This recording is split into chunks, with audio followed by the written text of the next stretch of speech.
Bonjour à tous, bienvenue dans cette nouvelle visioconférence. Aujourd'hui, nous allons parler de trucs et astuces pour faciliter votre quotidien. Cette visioconférence est réalisée en partenariat avec Movadom et Adapsia et elle est financée par la Conférence des financeurs de la prévention de la perte d'autonomie du département de Paris. Merci à tous de votre participation. Donc, si vous nous regardez en replay sur notre chaîne YouTube et que vous avez aimé cette vidéo, n'hésitez pas à mettre un petit pouce bleu en dessous, à liker cette vidéo et puis à vous abonner à notre chaîne pour recevoir des notifications. Et je vous encourage à vous inscrire sur le site movadom.eventbrite.com pour vous inscrire à nos prochaines visioconférences qui se termineront début juillet, mais nous reprendrons en septembre avec un nouveau planning et des nouvelles thématiques. Ça vous permettra, à la fin de l'enregistrement, de poser vos questions à l'intervenant ou à l'intervenante du jour. Aujourd'hui, on accueille Claire. Claire, je te laisse le contrôle de la présentation, te présenter et dérouler. Et on se retrouve à la fin pour vos questions. Bonjour à tous, donc je m'appelle Claire Andrieux, je suis ergothérapeute chez Adapsia. Pour ceux qui ne connaissent pas, l'ergothérapie, c'est un métier de rééducation où nous intervenons à la fois sur un versant rééducatif et réadaptatif. Et bon, là, aujourd'hui, on va surtout parler de l'adaptation de l'environnement et les astuces qu'on peut trouver pour faciliter notre quotidien et nous préserver aussi par rapport aux troubles musculo-squelettiques notamment. Alors, euh, voilà, donc Adapsia, voilà. Et là, donc, je travaille. Là. Voilà, donc trucs et astuces du quotidien. Donc, nos maîtres mots, ce sont quand même l'autonomie et le confort à domicile.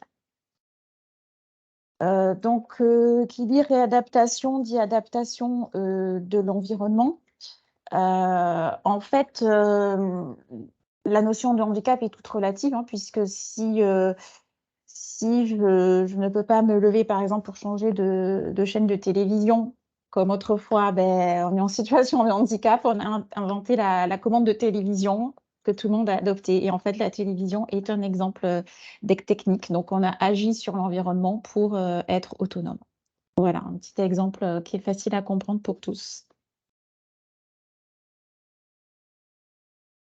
Donc, les bons gestes et les bonnes positions pour se préserver au quotidien. Là, on est vraiment dans la prévention des troubles musculo-squelettiques. Alors, de manière générale, il faut en effet éviter de se pencher en courbant le dos, en fait, parce que c'est plus on garde le dos droit et plus on va préserver son dos et moins la force sera exercée sur la colonne vertébrale. Donc là, par exemple, on a un exemple de posture pour ramasser quelque chose au sol avec le principe du balancier. Le fait de balancer la jambe vers l'arrière va permettre que le dos puisse rester en position droite.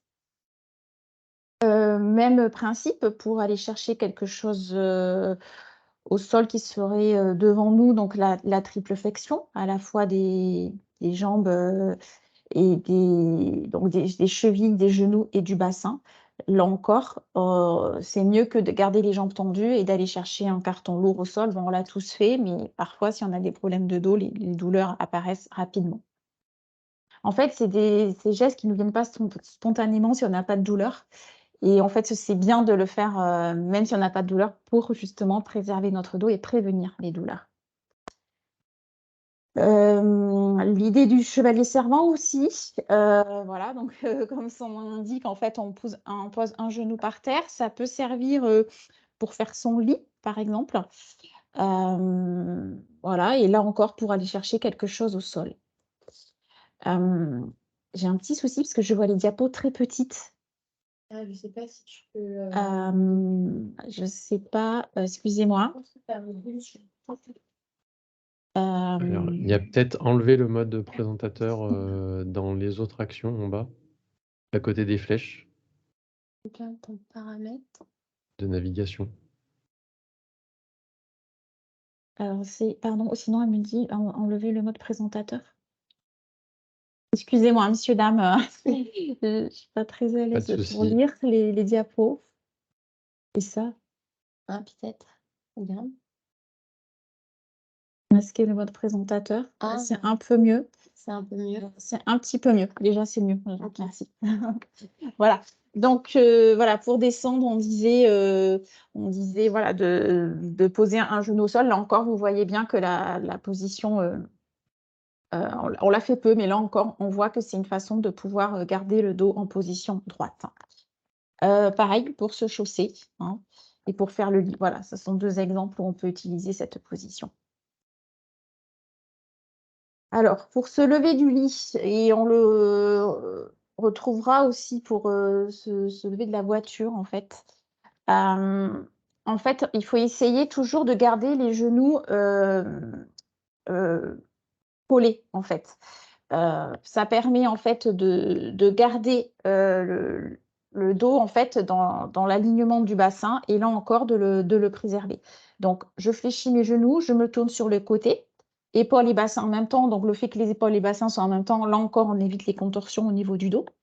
On se redresse en basculant les jambes. Et avant de se lever, même moi, je rajouterais, c'est moins les troubles musculo-squelettiques, mais c'est prendre son temps pour se relever, surtout si on a des soucis d'hypotension, de choses comme ça. Donc, prendre le temps en position assise avant de se lever.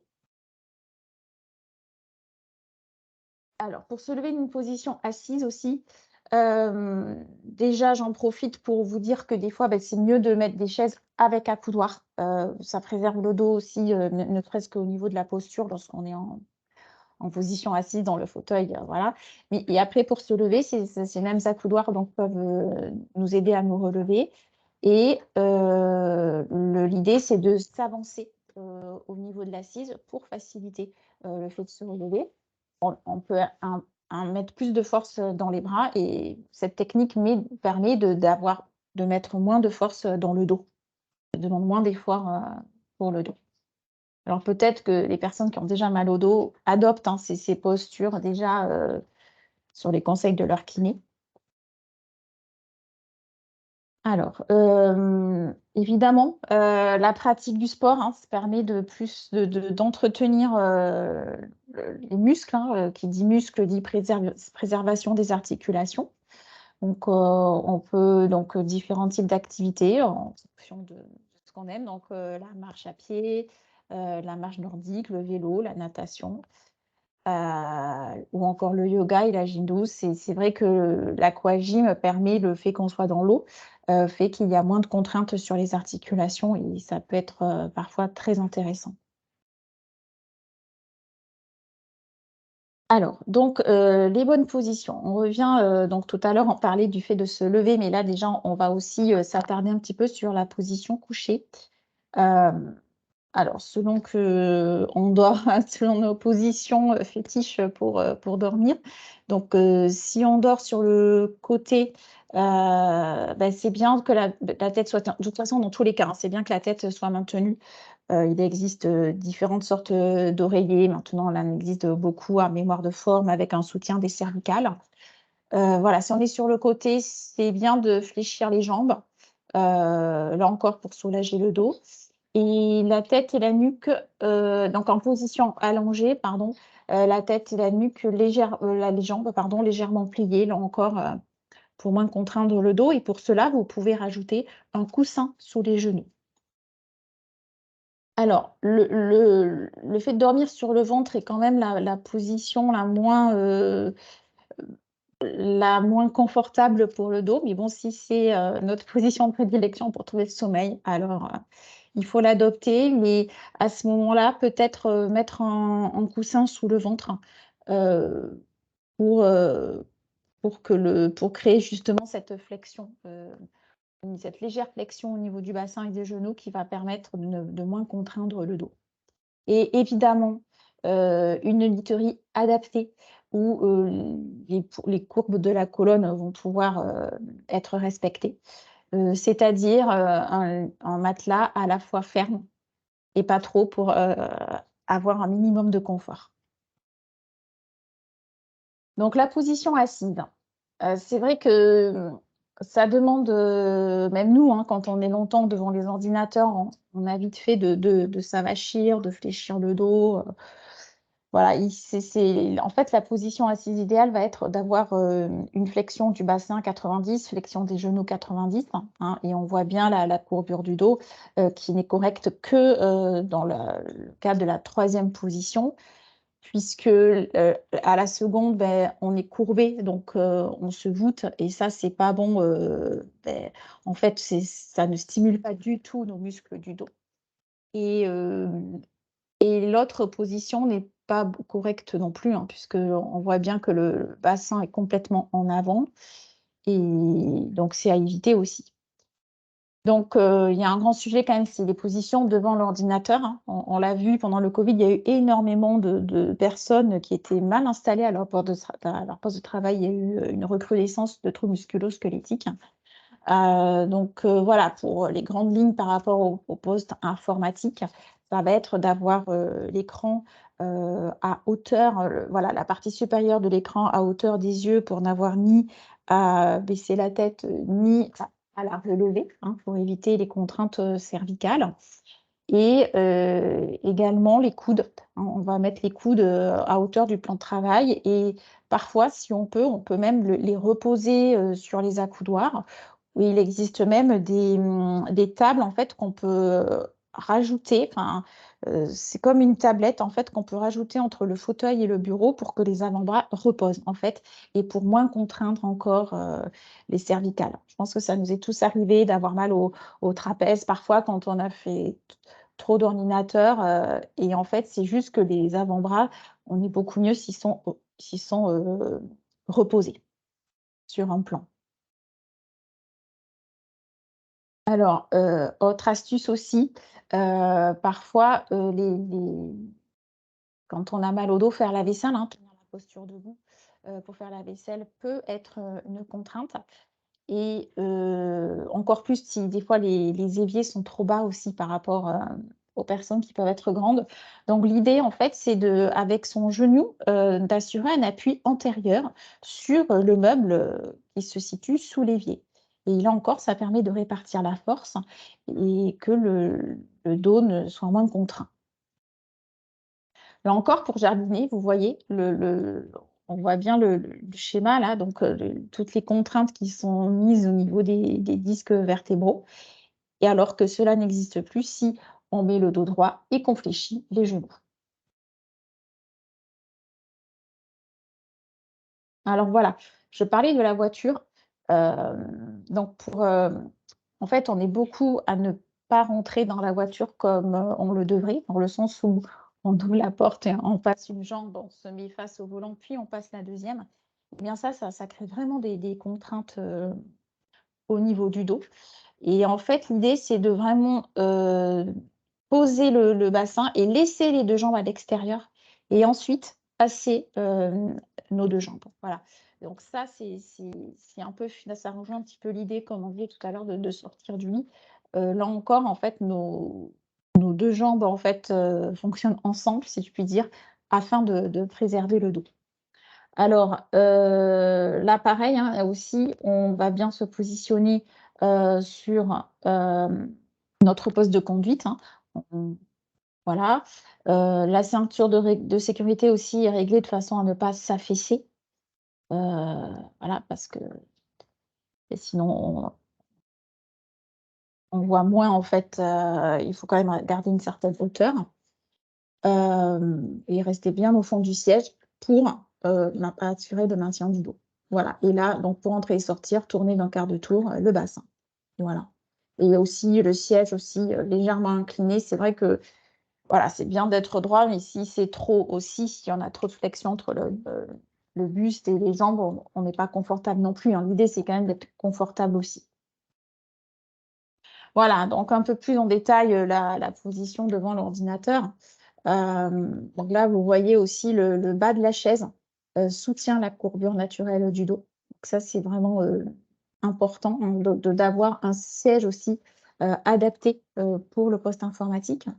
Ce sont des chaises dont la hauteur est adaptable, ben voilà, en fonction de notre taille, bien sûr, pour avoir les avant-bras bien positionnés par rapport au poste de travail.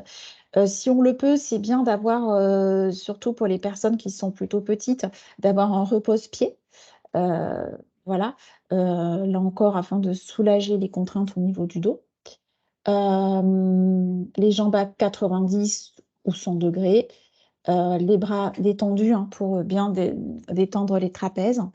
Et l'écran aussi à hauteur des yeux. Alors maintenant, les postes de travail, on peut mettre l'écran sur un support comme c'est pas un bras de levier, mais en fait, on peut mettre l'écran sur un support qui va permettre de pouvoir le régler de façon optimale, en fait, hein, de haut en bas ou de gauche à droite. Voilà. Et occuper aussi la totalité de l'assise. Hein. On revient tout à l'heure à l'histoire de la chaise. Certes, pour se lever, on va mettre le bassin en avant, enfin, on va décaler son bassin vers l'avant de l'assise. En revanche, lorsqu'on est en position assise, en fait, le fait d'avoir le bassin sur la surface totale de l'assise va permettre que le dos, lui, puisse être collé au dossier et donc que le dossier puisse remplir son rôle de maintenir le dos et C'est notamment les lombaires. c'est vrai que très souvent, moi, je remarque que les personnes âgées sont assises vraiment à l'avant de la chaise et se mettent pas au fond du fauteuil ou de la Voilà. chaise. Voilà.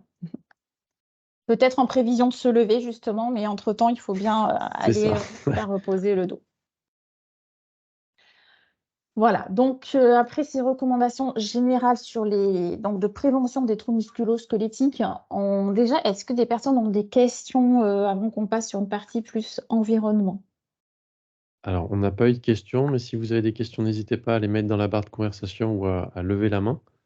Et sinon, à les noter, puis on les posera à la fin Très bien, et on reviendra sur les différentes diapos. très bien. Donc l'environnement. Euh, donc là, on est vraiment pour prévenir notamment les chutes. Hein. Ben oui, parce que parfois, on a moins d'équilibre et il y a des difficultés à la marche. Et c'est vrai qu'il y a des lieux qui sont toujours plus sensibles. Donc, notamment les escaliers, qu'ils soient intérieurs ou extérieurs. Donc, il y a deux façons phares, si on peut dire, de sécuriser les escaliers. C'est de mettre en place comme on dit, une rampe, ou plutôt une main courante, qui va des bas des escaliers jusqu'en haut palier y compris. Bien sûr, pour assurer un appui et donc monter ou descendre des escaliers en sécurité. Donc, on l'a d'un côté ou de deux côtés. Parfois, rajouter une main courante de notre côté peut être astucieux pour avoir un appui de chaque côté. Et le nez de marche, car c'est vrai qu'on a tendance, ça permet à la fois de les rendre plus visibles et d'y être attentif, et aussi de créer une autre surface, en fait, en contraste, qui permet de ne pas glisser donc sur le bord de marche. Voilà. Alors, pour ceux qui jardinent aussi, il existe, c'est vrai que c'est une activité quand même où on peut se retrouver à vraiment beaucoup solliciter le dos. Donc là, vous voyez sur les diapositives donc un outil à long manche, hein, l'idée du long manche qu'on pourra retrouver d'ailleurs par la suite dans les autres activités de la vie quotidienne. Le long manche, c'est vraiment une astuce qui va permettre d'éviter de se baisser, en tout cas de courber le dos de façon trop importante. Là, le tabouret de jardin qui peut à la fois s'utiliser en position assise, comme la dame, comme la dame en haut, ou en position à genoux. Et en fait, quand vous êtes à genoux, premièrement, ça préserve les genoux puisqu'ils ne se retrouvent pas dans la terre. Et ensuite, en fait, les pieds du tabouret peuvent aussi servir de poignée lorsque le tabouret est au sol. Et donc, on peut y prendre appui pour se relever. Moi, je l'ai déjà aussi préconisé pour une dame pour chez elle, tout simplement, même à l'intérieur. Elle me disait pour aller des fois faire le ménage ou dans des endroits un petit peu inaccessibles où elle devait s'accroupir au sol. Elle l'utilise aussi dans son intérieur. En bas à droite encore un outil à long manche. Hein, où, vous voyez, monsieur peut mettre, utiliser le pied pour enfoncer. Et là encore, son dos quand même moins sollicité que s'il devait s'accroupir. Après, la bonne astuce, ça peut être les bacs. Ça se fait de plus en plus, les bacs en hauteur. Bon, ben voilà, là, le fait que ce soit hauteur, pas besoin de se baisser. Et donc, on en fait quand même maintenant de plus en plus esthétique. Donc, ça peut être assez intéressant. On trouve ça maintenant dans tous les magasins de jardinage et bricolage. Et ensuite, sachez qu'il peut y avoir des outils aussi. Là, on voit un sécateur à fonction électrique. Et ça peut. Parfois, ça demande effectivement, il faut avoir beaucoup de force. Si vous avez des soucis de force ou des soucis articulaires, sachez que maintenant, on propose des outils électriques. Alors, les courses. Alors, c'est le chariot que vous voyez là. Voilà. Déjà, premièrement, pour faciliter des courses, c'est vrai que la livraison à domicile est quand même ce qui permettra le moins, bien sûr, ce qui permettra de ne pas du tout porter vos courses. Si vous avez envie de continuer à faire vos courses, et de changer en fait, le chariot habituel avec les 2 roues, certains l'ont peut-être déjà remarqué, en fait, les 2 roues, le fait qu'on tire le chariot derrière nous, en fait, ça crée des contraintes à la fois au niveau de l'épaule et du dos et aussi ça ne favorise pas un bon équilibre. Et en fait, ils ont créé ces chariots, qui proposent un châssis de poussette, ce qui permet de pouvoir le pousser, en fait. Et là, du coup, ça permet quand même de maintenir un meilleur équilibre et ça crée beaucoup moins de contraintes au niveau, des épaules et par conséquent du dos. Voilà, alors certains, ces chariots sont un petit peu plus chers que les chariots classiques de roues. Il faut juste, quand vous faites vos courses, ne pas les laisser à l'entrée du magasin, mais bien, garder avec vous le chariot car, j'ai déjà des personnes qui me sont fait voler, en fait, tout simplement, parce que c'est vrai qu'ils sont plutôt, sympathiques et attirent les regards, voilà. Mais, sinon, voilà, ce chariot quand même a fait ses preuves, il est vraiment intéressant. Et vous avez aussi, comme vous le voyez, les poignées. Vous pouvez, plus augmenter la poignée, donc ça s'adapte à votre taille et là, on le voit pas, mais il est pliant aussi, pour qu'il soit moins encombrant chez vous. Ensuite, l'entrée dans le logement, parfois, lorsqu'on arrive chez nous, c'est sombre ou si la lumière, du couloir ne fonctionne pas. En fait, la lumière de serrure, est intéressante car elle permet, voilà, comme son nom l'indique, en fait, c'est une lumière qu'on va mettre, au-dessus de la serrure et en fait, qui va éclairer, et nous aider pour orienter la clé, dans le bon sens pour mettre dans la serrure. Après, vous avez des porte-clés aussi, hein, la bonne astuce, ça peut être d'avoir un porte-clés avec une petite lumière, pour, pouvoir, éclairer.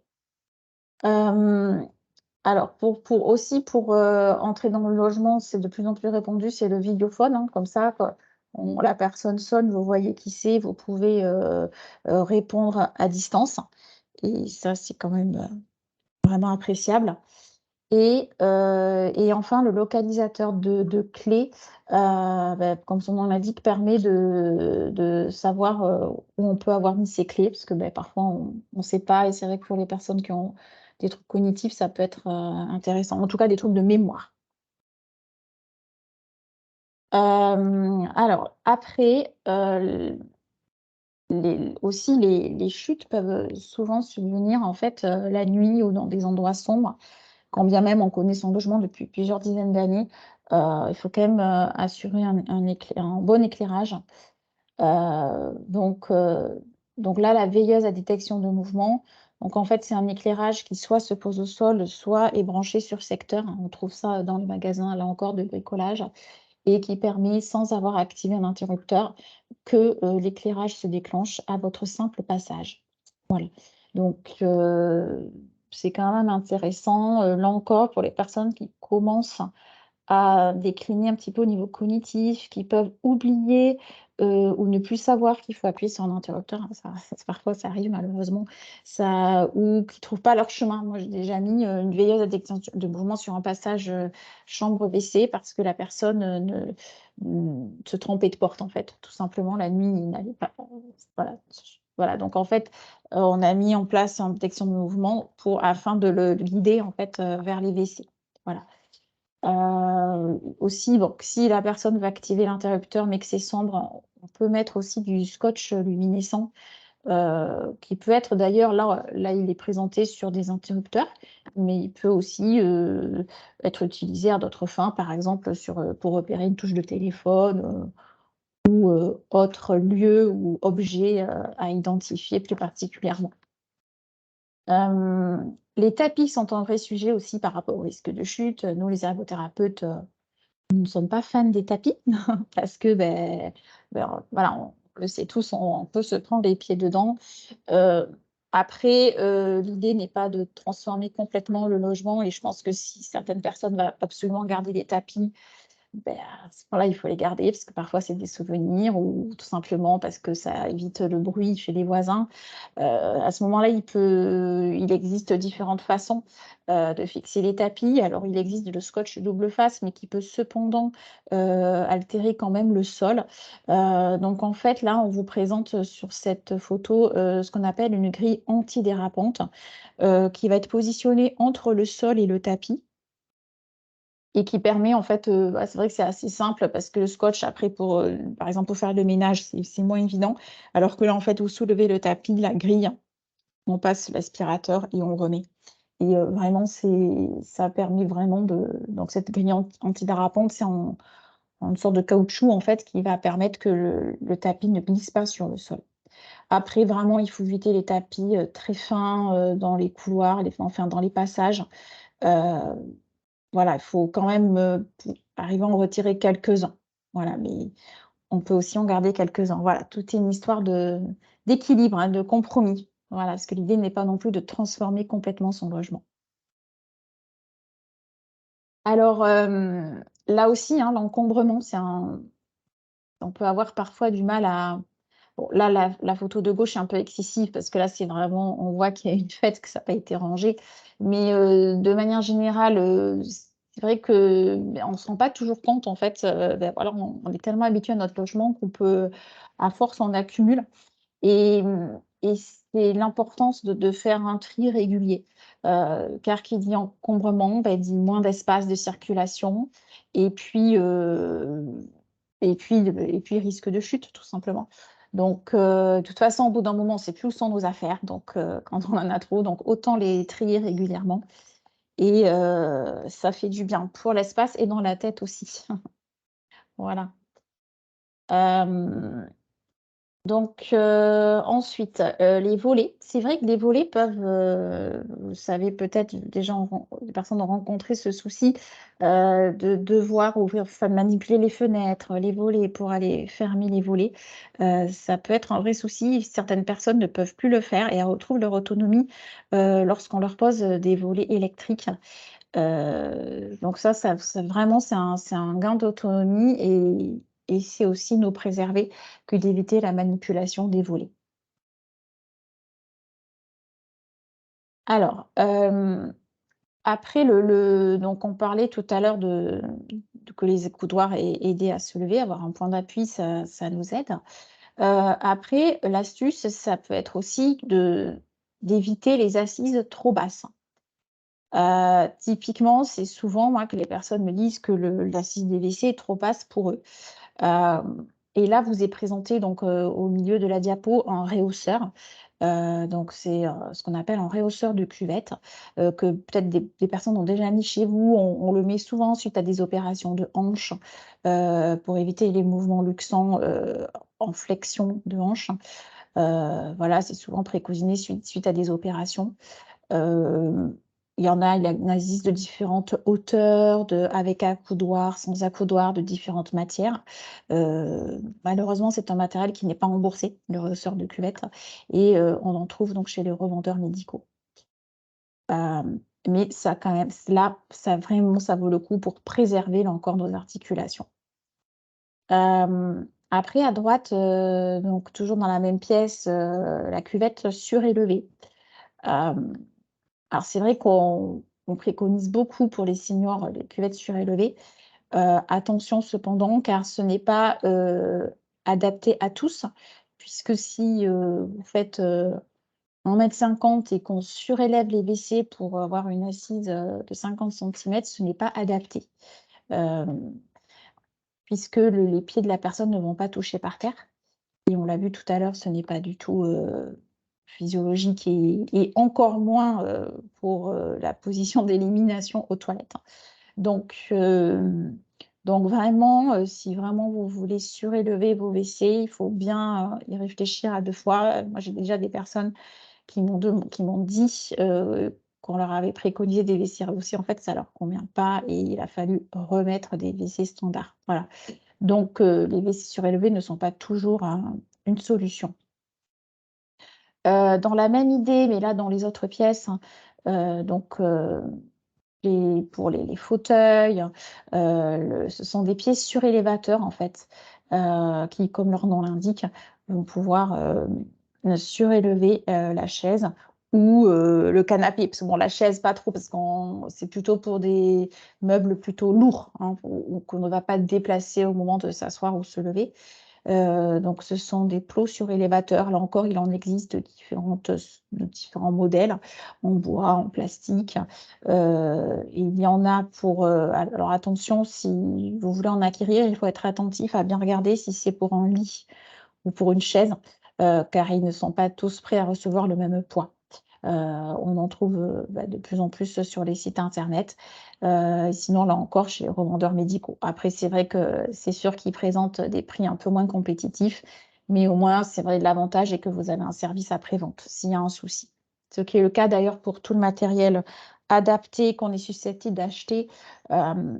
C'est vrai que les pharmacies ou Internet, c'est vrai, on peut s'y fournir. Après, nous, on préconise quand même de privilégier le revendeur médical qui peut venir chez vous, installer et revenir chez vous s'il y a un souci sur le produit. Alors aussi, l'accès au WC, être attentif au sens de porte. Ça, c'est vraiment la porte qui ouvre vers l'intérieur directement sur la cuvette des WC, ça peut vraiment être un souci lorsque la personne est en perte d'autonomie. Donc, quand on peut, en fait, on préconise le changement de sens de porte vers l'extérieur. Voilà. Parce que si la porte fermée, la personne tombe derrière la porte de la cuvette, c'est vraiment trop difficile pour aller la chercher. Alors, la baignoire. J'ai envie de dire, la baignoire n'est pas une fatalité, hein. C'est pas, il existe plusieurs... Alors après, si on veut la transformer en douche, très bien, mais il existe quand même des façons de sécuriser la baignoire, surtout si on a encore envie de prendre des bains. Avec donc à gauche le marchepied qui permet en fait de réduire la hauteur de franchissement de la baignoire. Là encore, il en existe de différentes sortes, certains sont superposables et c'est vrai que on a du mal en fait à lever les jambes, hein, si on a des douleurs de dos, de genoux, c'est vrai que ça aide bien. La barre d'appui qu'on va venir positionner donc sur le mur donc sont les baignoires en côté mur, hein, donc on va venir la positionner à cet endroit-là. Souvent c'est en position horizontale. Là c'est voilà. Après à vous de voir l'emplacement qui vous convient le mieux. Et là après il y a la barre d'appui côté entrée de la baignoire qui fonctionne vraiment chez beaucoup de personnes qui sont beaucoup posées. Voilà, donc ça encore c'est intéressant, mais là encore, hein, c'est bien que ce soit le revendeur qui vienne chez vous, vous la posez. Alors, il y a une petite vidéo sur les bandes antidérapantes, parce que c'est vrai qu'on peut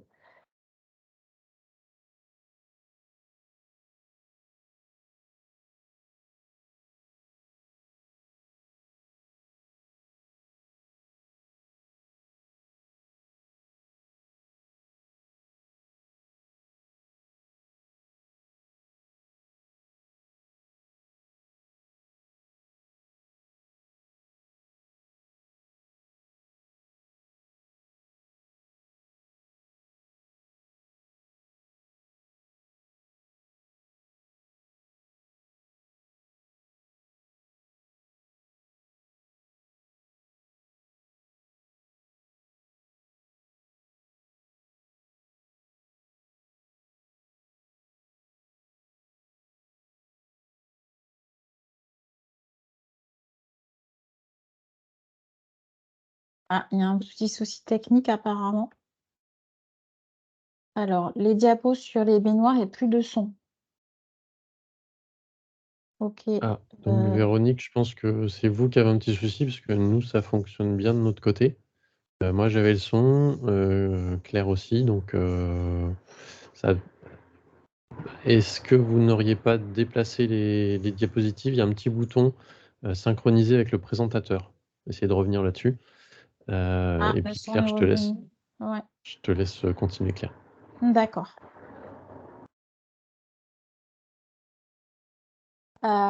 Ensuite, donc la salle, pour continuer sur la salle de bain, qui est quand même, il faut le dire, c'est vrai, un lieu sensible quand même du logement. Il existe maintenant des tapis spécifiques pour sortir du bain. Voilà, donc là, il y en a deux types qui sont présentés, l'un en microfibre et le second, le bleu, là, c'est de la diatomite, je crois.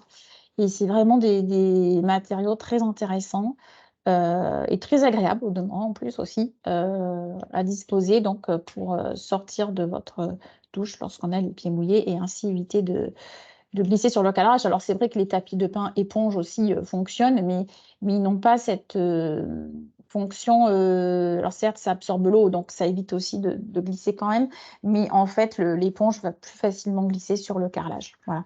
Donc c'est quand même une sécurité supplémentaire d'adopter un tapis anti-glisse. Là encore, hein, on en trouve certes dans les magasins de vendeurs de matériel médical, mais on en trouve aussi de plus en plus dans les magasins de bricolage. Euh, Ensuite, il existe des sprays antidérapants. Alors, si on refait sa salle de bain, c'est mieux de mettre un carrelage antidérapant. Mais sinon, il existe des sprays antidérapants où on va venir vaporiser sur le carrelage. Voilà. Et à droite, on voit effectivement le revêtement de sol antidérapant. Ça peut être avec un carrelage ou un lino, hein. Maintenant, quand même, on trouve des matériaux plutôt lisses hein, qui permettent quand même un bon nettoyage du sol et en même temps qui remplissent leur fonction antidérapante.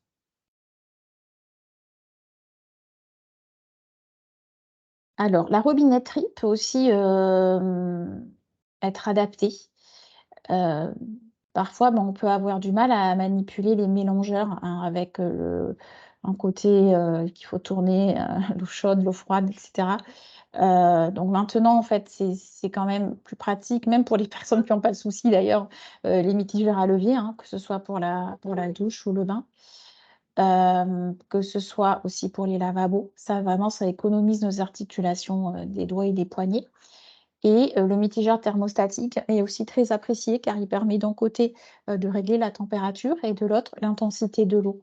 Et il en existe, là vous voyez des petites ailettes, c'est vrai que si on a beaucoup d'arthrose, voilà, ou des pathologies type polyarthrite rhumatoïde, on ne peut pas trop ouvrir les mains, on peut juste manipuler la petite ailette et on peut activer donc ce robinet. Après, sur la droite, là, donc la robinetterie aussi, on a la colonne de douche, hein. Ça évite de tenir le pommeau. Et à droite encore, donc là, en fait, le pommeau de douche, c'est petit, mais en fait, le pommeau de douche, il est fixé, au lieu que ce soit fixé sur une colonne, en fait, il est fixé sur une barre d'appui. Donc la colonne fait aussi office de barre d'appui, car sachez que vos colonnes de douche classiques ne peuvent pas servir de barre d'appui, ne sont pas solides, hein, elles ne sont pas faites pour ça. Voilà. Donc attention si on s'appuie sur les colonnes de douche, hein, c'est pas fait pour. Alors la cuisine aussi, il existe différentes astuces. Euh, alors pour continuer sur la robinetterie, on voit en haut à droite ce que je vous expliquais, donc le mélangeur hein, avec un côté pour l'eau chaude et l'autre pour l'eau froide.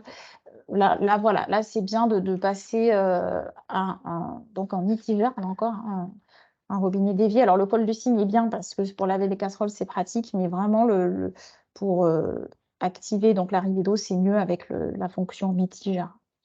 Attention aussi dans sa cuisine de la façon de disposer ses points chauds, hein. On va éviter d'aller mettre un micro-ondes très en hauteur, car au moment de le prendre, si on a une perte d'équilibre, on a un risque de se brûler.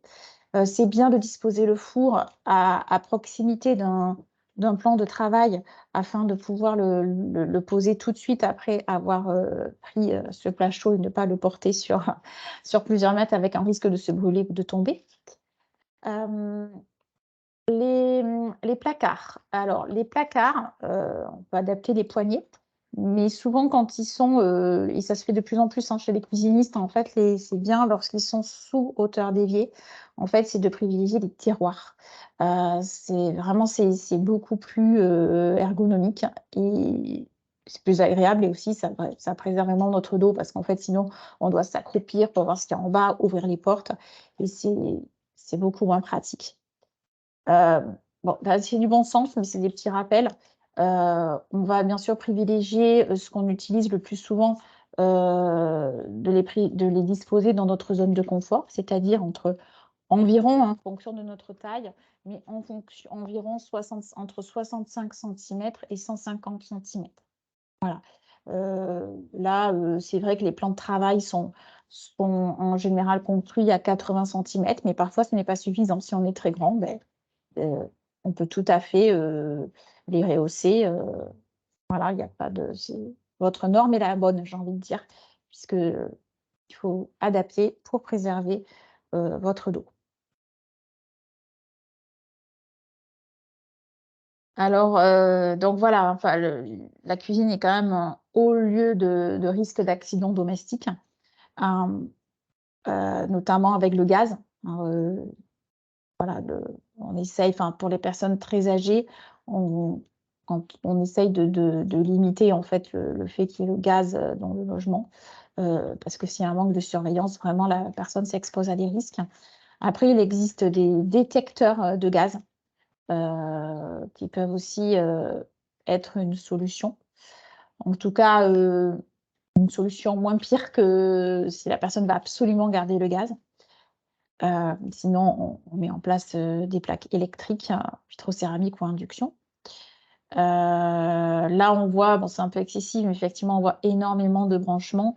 C'est vrai que bon, là, c'est un peu trop, mais sinon, le mieux, c'est effectivement de brancher sur une prise ou sinon une multiprise avec interrupteur, en effet, et ça permet d'éteindre ou de rallumer sans avoir à manipuler le câble. Le fait de rentrer ou sortir de la prise. Attention aux ustensiles de cuisine non adaptés. Voilà, la noix, par exemple, il existe autant prendre un casse-noix, il en existe voilà, avec différents systèmes. Là aussi, il existe des tire-bouchons quand même plus intéressants. Il y en a même des électriques maintenant.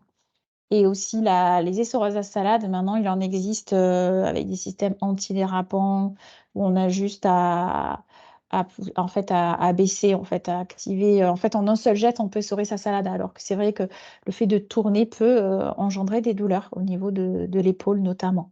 Et aussi, ça demande beaucoup de force, parfois.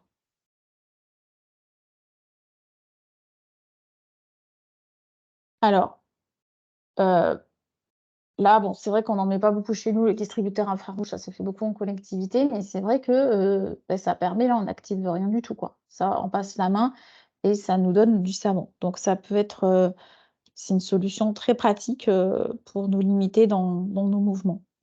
Là encore, la poubelle automatique, je passe ma main, la poubelle s'ouvre. Voilà, donc on a quand même des astuces pour nous faciliter.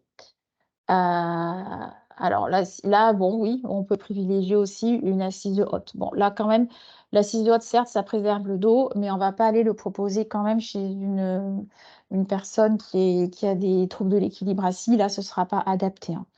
Voilà, donc ça, bon, voilà, là, on vous donne des conseils, mais c'est pas non plus... voilà, c'est assez général, hein, sinon, c'est vraiment au cas par cas quand même. Voilà, je vous parlais tout à l'heure, voilà, j'avais oublié le terme, c'est support d'avant-bras. Lorsque j'évoquais tout à l'heure lors du poste informatique, vous voyez, pour la dame, là, entre elle et le clavier, les avant-bras reposent. Et en fait, ça soulage énormément les cervicales. Voilà, donc c'est support d'avant-bras. Après, il y a les supports d'écran, que ce soit pour les tablettes, ça évite de la tenir et de soulager aussi le haut le haut du dos, notamment. Et il existe maintenant beaucoup de souris ergonomiques. Là, je vous ai présenté une souris verticale qui crée moins de contraintes, en fait, au niveau du poignet, hein, qui n'a pas dans son entourage quelqu'un qui a des problèmes de canal carpien ou de fourmis dans le bras qui manipule la souris. Donc ça, c'est vraiment, faut pas négliger, voilà, la souris, pouvoir reposer l'avant-bras, voilà. Donc vraiment, post-informatique, c'est quand même un lieu sensible par rapport à nos troubles musculo-squelettiques. Ensuite, il faut trouver son bon outil informatique. Le smartphone, la tablette, maintenant les téléphones portables, il y en a qui proposent une utilisation simplifiée. Il y a une marque phare qui est la marque Doro. Voilà. Après, les tablettes aussi, maintenant, il existe ça se développe de plus en plus, en fait, des tablettes qui proposent des logiciels avec des grosses icônes pour les personnes qui voient mal ou qui ont besoin vraiment d'une présentation simplifiée. Voilà, il existe pas mal de propositions sur le marché.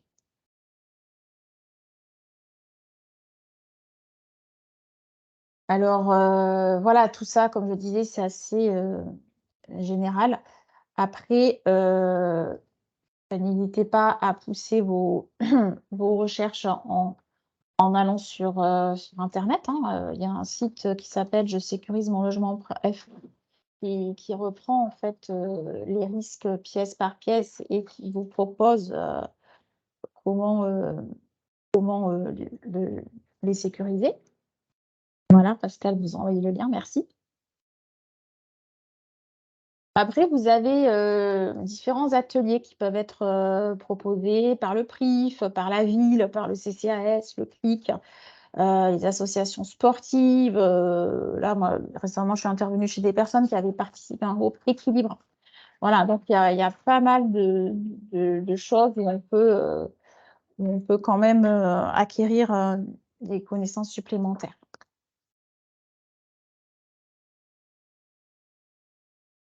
Et enfin, pour des conseils, alors là, c'est super personnalisé. Voilà, c'est vrai que l'ergothérapeute est quand même bien placée puisqu'elle va prendre comme on a une formation aussi sur les pathologies, on va prendre en compte à la fois l'état de la personne et son logement pour une prise en charge globale et optimale.